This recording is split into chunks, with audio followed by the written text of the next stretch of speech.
स्वागत है आप सभी का tech study ITI YouTube channel पर। एम्प्लॉयबिलिटी स्किल्स सेकेंड ईयर सभी ट्रेड के लिए जो हमने सीरीज स्टार्ट की थी 418 निमी के क्वेश्चंस की, उसमें आज हम लोग पार्ट 7 करेंगे। इससे पहले 6 पार्ट हम लोग कर चुके हैं। अगर आपने नहीं देखा है तो इस पूरे जो पार्ट हम बनाते जा रहे हैं इसकी हमने एक नई प्लेलिस्ट क्रिएट की है, employability skills second year Hindi and English नाम से। उसको आप जाके चेकआउट कर सकते हैं। इसमें हमने सभी क्वेश्चंस को इंग्लिश और हिंदी में आपके लिए रखा है जिससे आपको समझने में आसानी हो। आगे चलते हैं बिना किसी देरी के, लेकिन उससे पहले आपसे रिक्वेस्ट करेंगे, चैनल पर नए हैं तो प्लीज़ सब्सक्राइब करके बेल आइकन को हिट कीजिएगा जिससे आपको आने वाली सारी वीडियोज़ की अपडेट आसानी से मिलती रहे। यहाँ पे 151 नंबर क्वेश्चन से हम लोग स्टार्ट करेंगे। इससे पहले 150 नंबर क्वेश्चन तक हम लोग 6 पार्ट में कर चुके हैं। एंड आपके जल्दी से जल्दी हम डेली 2 से 3 पार्ट देके जल्दी आपका एम्प्लॉयबिलिटी स्किल पूरे 418 क्वेश्चंस कंप्लीट करवा देंगे, सो दैट आप लोग एग्जामिनेशन में आसानी से कर सकें सभी क्वेश्चंस अच्छे से। वीडियो को लाइक कर दीजिएगा प्लीज़। आप लोग वीडियो लाइक नहीं करते, इस वजह से कई बार वीडियो डाउन हो जाती है यूट्यूब पे। तो प्लीज़ लाइक बटन प्रेस कर दीजिएगा, उसमें आपका कुछ नहीं लगेगा लेकिन वीडियो आगे काफ़ी बढ़ जाएगी। तो 151 नंबर क्वेश्चन है, official conversations are part of. जो आधिकारिक बातचीत होती है, ऑफिशियल बातचीत होती है, वो किसका हिस्सा है? इनफॉर्मल कम्युनिकेशन यानी अनौपचारिक संचार का, फॉर्मल कम्युनिकेशन यानी औपचारिक संचार का, रिज्यूम्स यानी शुरू होना, या फैमिलीज यानी परिवारों का। तो ऑफिशियल कन्वर्सेशन कैसी बातें होती हैं, किसका पार्ट है? फॉर्मल कम्युनिकेशन यानी एक औपचारिक संचार के अंतर्गत आता है। नेक्स्ट है 152, conversation between family members at home or casual conversation between employees. घर पर परिवार के सदस्यों के बीच बातचीत या आकस्मिक कर्मचारियों के बीच जो बातचीत होती है, कैजुअल जस्ट कर्मचारियों के बीच आप जो बातचीत कर रहे हैं वो किसका हिस्सा है, कैसा है वो?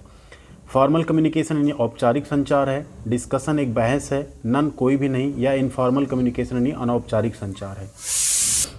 तो यहाँ पे आपका राइट आंसर हो जाएगा ऑप्शन डी, इनफॉर्मल कम्युनिकेशन यानी अनौपचारिक संचार होता है अगर आप परिवार के सदस्यों के बीच नॉर्मल बातचीत कर रहे हैं तो।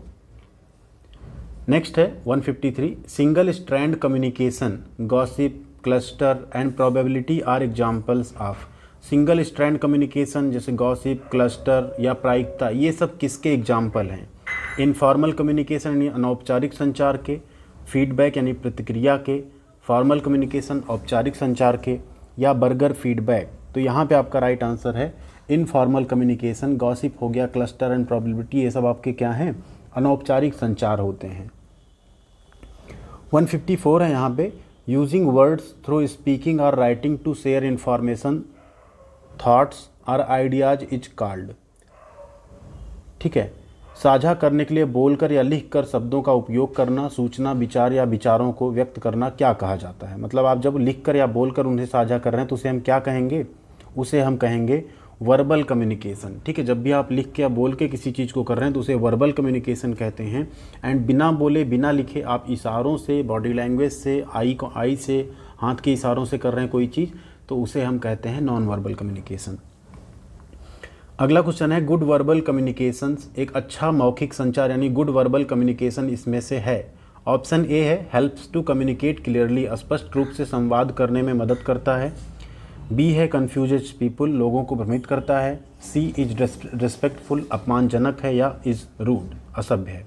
तो गुड वर्बल कम्युनिकेशन क्या होता है? हेल्प्स टू कम्युनिकेट क्लियरली, आप स्पष्ट रूप से संवाद कर पाएँ, ऐसे में आपकी वो मदद करेगा। ठीक है, क्वेश्चंस बहुत सिंपल हैं एंड हम आप सभी से उम्मीद करेंगे कि जो 50 नंबर का आपका ये पेपर होगा, 50 में 50 करने के लिए एम करें और ले आएँ, क्योंकि आपके लिए हम भी काफ़ी मेहनत कर रहे हैं। तो उसमें अगर आप ले आएंगे एंड बाद में आपके कमेंट्स या मेल आएंगे हमें, तो हमें काफ़ी अच्छा लगेगा। मेल आईडी हमारी है techstudyiti@gmail.com। इस पर आप लोग जो है अपने जब एग्ज़ाम आप दे लीजिएगा उसके बाद कैसे क्वेश्चन आए, क्या क्या आए, ज़रूर शेयर कीजिएगा। ठीक है, क्वेश्चन नंबर 156 है, When we write letters, emails, messages, etc. we are using। जब हम लेटर, ईमेल, संदेश आदि लिखते हैं तो हम क्या उपयोग कर रहे हैं? एम्प्लॉयबिलिटी यानी रोजगार, वर्बल कम्युनिकेशन मौखिक संवाद, नॉन वर्बल कम्युनिकेशन अनकहा संचार, या नन। तो कोई भी लेटर, ईमेल, मैसेज आप लिख रहे हैं तो वो कैसा है? वर्बल कम्युनिकेशन है, क्योंकि वहाँ पे आप कुछ चीज़ें लिख रहे हैं। ठीक है, नेक्स्ट है communicating without words using only gestures, body language, facial expressions etcetera is called.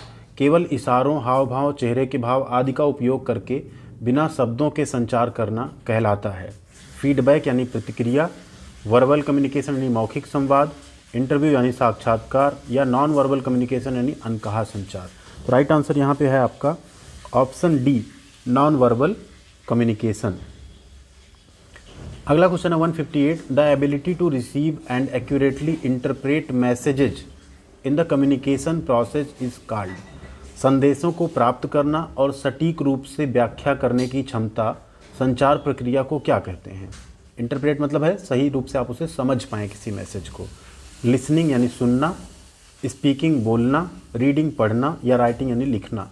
तो अगर आप कोई मैसेज सुन पा रहे हैं, उसे इंटरप्रेट यानी समझ पा रहे हैं, तो उसे हम कहते हैं लिसनिंग। नेक्स्ट है good listening skills make workers. एक वर्कर हो, अगर उसकी अच्छा सुनने का कौशल हो, उसके अंदर अच्छी लिसनिंग स्किल हो उसकी, तो क्या होगा? प्रोडक्टिव यानी उत्पादक होगा, इररिस्पॉन्सिबल गैर जिम्मेदार होगा, क्रेजी पागल होगा, या इनएफिशिएंट यानी अप्रभावी होगा। तो कोई भी वर्कर अगर उसकी सुनने की स्किल अच्छी है तो वो ज़्यादा अच्छा प्रोडक्टिव होगा। एक बार में आप कोई चीज़ कहेंगे वो प्रॉपर समझ जाएगा, तो ऑब्वियस सी बात है वो प्रोडक्टिव वर्कर होगा आपका। अगला क्वेश्चन है listening to radio, television shows etcetera is an example of. Radio, television show आदि सुनना किसका एग्जाम्पल है? एक्टिव लिसनिंग यानी सक्रिय होकर सुनने का, नॉन वर्बल कम्युनिकेशन यानी अनकहे संचार का, पैसिव लिसनिंग यानी निष्क्रिय सुनने का, या वर्बल कम्युनिकेशन यानी मौखिक संवाद का। तो देखिए जो निमी वाला PDF है उसमें इसका आपको आंसर मिलेगा नॉन वर्बल कम्युनिकेशन, जो कि मेरे अकॉर्डिंग गलत है। प्रीवियस पार्ट जो इंग्लिश में हमने बनाया था उसमें बाय मिस्टेक ये हो गया था, बाद में हमने कमेंट में उसे क्लियर किया था, ठीक है। तो यहाँ पे एक्चुअल में है जब आप रेडियो या टीवी सुन रहे होते हैं कोई शो, तो उसमें आप सिर्फ सुन सकते हैं, उसमें पार्टिसिपेट नहीं कर सकते, उनको आप बोल नहीं सकते, उन्हें आप टोक नहीं सकते, बीच में रोक के क्वेश्चन नहीं कर सकते, तो उसे हम कहते हैं पैसिव लिसनिंग यानी निष्क्रिय सुनना, ठीक है। तो रेडियो, टेलीविज़न शो आदि सुनना क्या है? पैसिव लिसनिंग है, ठीक है, नॉन वर्बल कम्युनिकेशन नहीं है। नेक्स्ट है question paying attention to the speaker, not interrupting, taking time to understand before asking questions, or responding is. वक्ता पर ध्यान देना, कोई बोल रहा हो, बीच में ना आना, प्रश्न पूछने या उत्तर देने से पहले समझने के लिए समय निकालना, क्या है? पैसिव लिसनिंग यानी निष्क्रिय सुनना है, लेक्चरिंग व्याख्यान है, एक्टिव लिसनिंग सक्रिय होकर सुनना है, या एक्सेप्टिंग यानी स्वीकार करना है। तो देखिए एक्टिव लिसनिंग वो होती है जब सामने वाला कोई बोल रहा हो तो आप उसे पूरे ध्यान से सुन रहे हो, समझ रहे हो, एंड जहां आपको लगे कुछ आपको सवाल करना है तो आप बीच में इंटरप्ट नहीं करेंगे। पूरा जब वो ख़त्म कर लेगा अपनी बात तो आप इंटरप्ट करके उनसे पूछ सकते हो आपको ये चीज़ समझ में नहीं आई, तो उसे कहते हैं एक्टिव लिसनिंग। नेक्स्ट है 162 question when society decides how we need to behave and forces it on us, it is called creating. अगर ये समाज डिसाइड कर लेता है कि हमें कैसा व्यवहार करना चाहिए एंड फोर्स करता है उस चीज़ के लिए, तो इसे क्या कहते हैं? फ्री सोसाइटी यानी मुक्त समाज। मुक्त समाज वो होगा जहाँ फोर्स ना किया जाए आपके ऊपर कुछ। इक्वालिटी यानी समानता।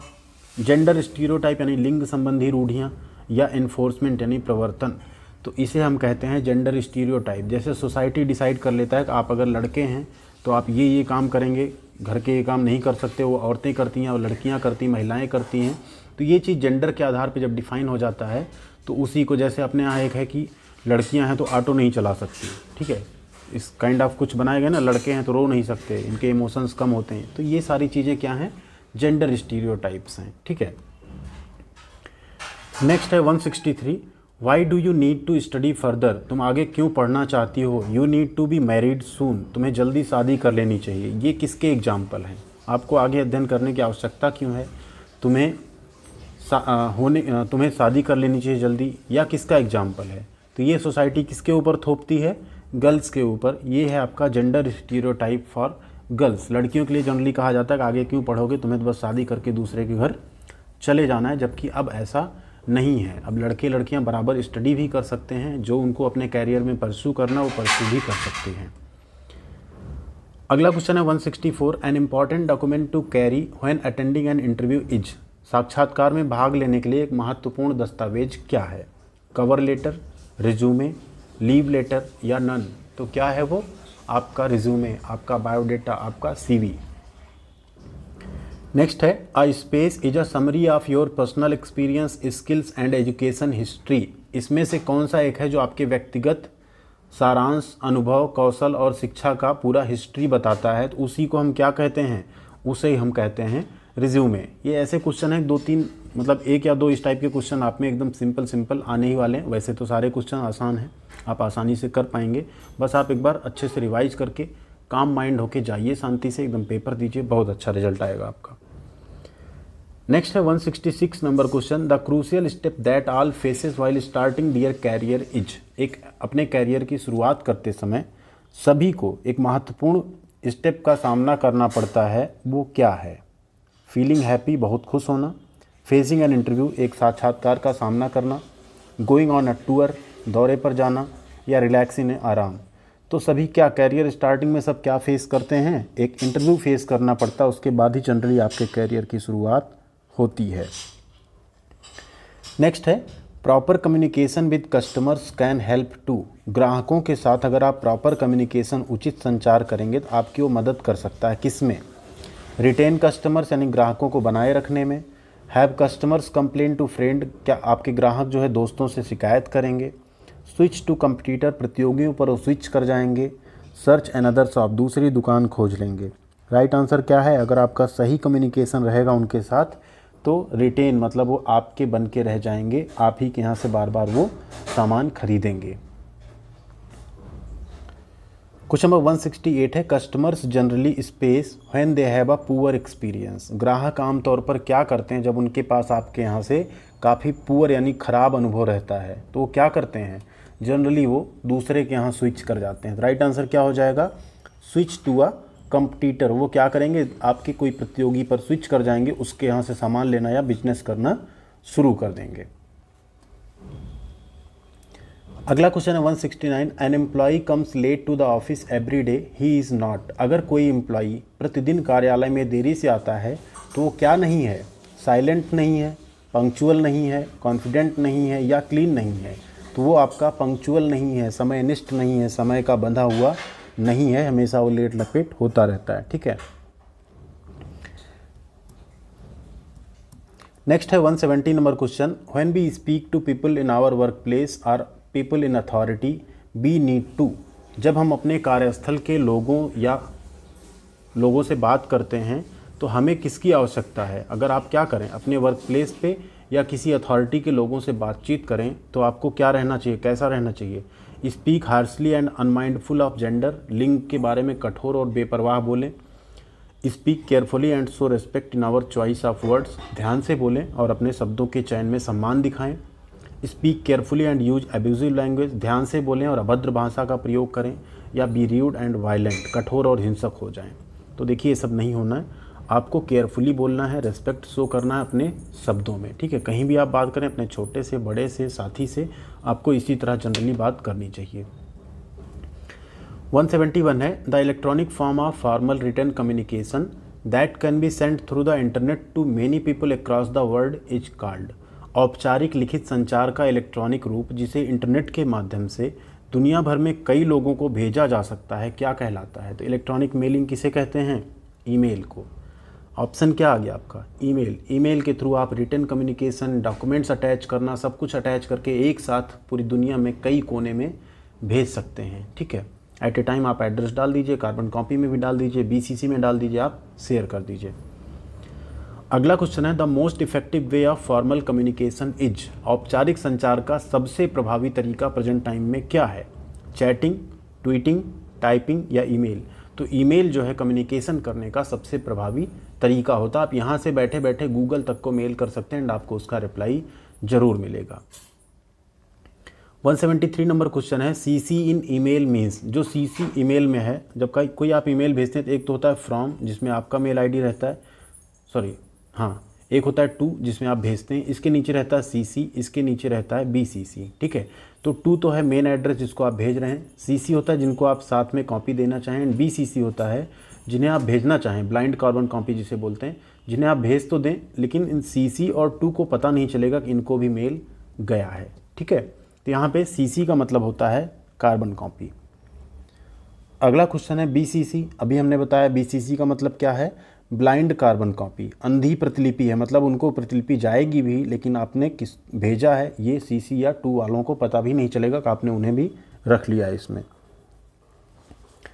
अगला क्वेश्चन है 175, when you send your resume through email you are sending it as. जब आप अपना बायोडाटा ईमेल के माध्यम से भेजते हैं तो आप इसे किसके रूप में भेज रहे हैं? ड्राइवर यानी चालक के रूप में, अटैचमेंट के रूप में, मार्क टेक्स्ट यानी चिन्हित रूप में, या कुकीज़ एडवर्टाइजमेंट, कुकीज़ विज्ञापन के रूप में।